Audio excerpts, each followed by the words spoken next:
ოზურგეთი ურეკის 6 კილომეტრიანი გზის მონაკვეთის სარეაბილიტაციო სამუშაოები დაიწყო. თათია სამსონიძე განაგრძობს თემას. ოზურგეთის მუნიციპალიტეტში ოზურგეთი ნატანები ურეკის სახელმწიფო მნიშვნელობის 6 კილომეტრიანი საავტომობილო გზის სარეაბილიტაციო სამუშაოები მიმდინარეობს. პროექტი ითვალისწინებს სოფელ მერიის ხიდიდან მდინარე ჭახვათას ხიდამდე გზის პროექტირება რეაბილიტაციას. სამუშაოებზე დასაქმებულია 30-მდე ადამიანი. პროექტი, რომლის ღირებულება 2 მილიონ ლარს შეადგენს, სახელმწიფო ბიუჯეტიდან ფინანსდება. გზის სარეაბილიტაციო სამუშაოები მიმდინარე წლის ივლისის თვეში დასრულდება. ახლა კარგია, რა თქმა უნდა, იმიტომ ჯერ ბავშვებისთვის საშიში იყო გზაზე გარება. იმიტომ ტროტუარებზე გადმოდის მანქანები. რო არ ვარგო და იამკას აცილებდეთ, რამდენჯერ საქონელს დაეჯახათ, ბავშვები ძლივს აუცილდათ გზაზე მოძრაობას. ამიტომ აუცილებელია და დიდი მადლობელი ვიქნები თუ კი გაგრძელდება და მიიყვანებენ ბოლომდე.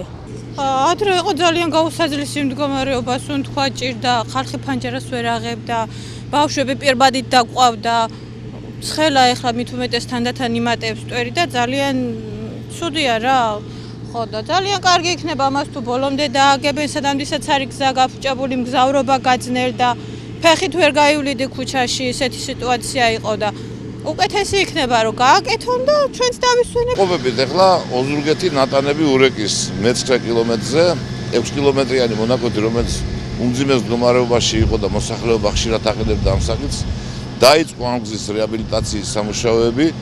სახელმწიფო კომპანია, სამშენებლო კომპანია აკეთებს ამას.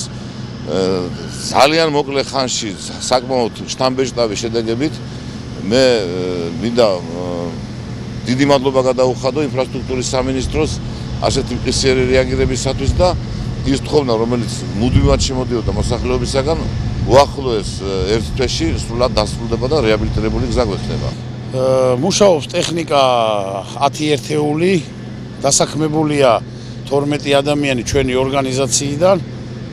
დანარჩენი ეტაპობრივ კიდე დავიმატებთ ხალხს, ის ნაპირსამაგრებია გასაკეთებელი, ის არის კონსტრუქციები და წყალგამტარი მილები და სავარაუდოდ დავიმატებთ კიდე ერთი 15 კაცს ერთ ბრიგადას ალბათ იმის აღსადგენად.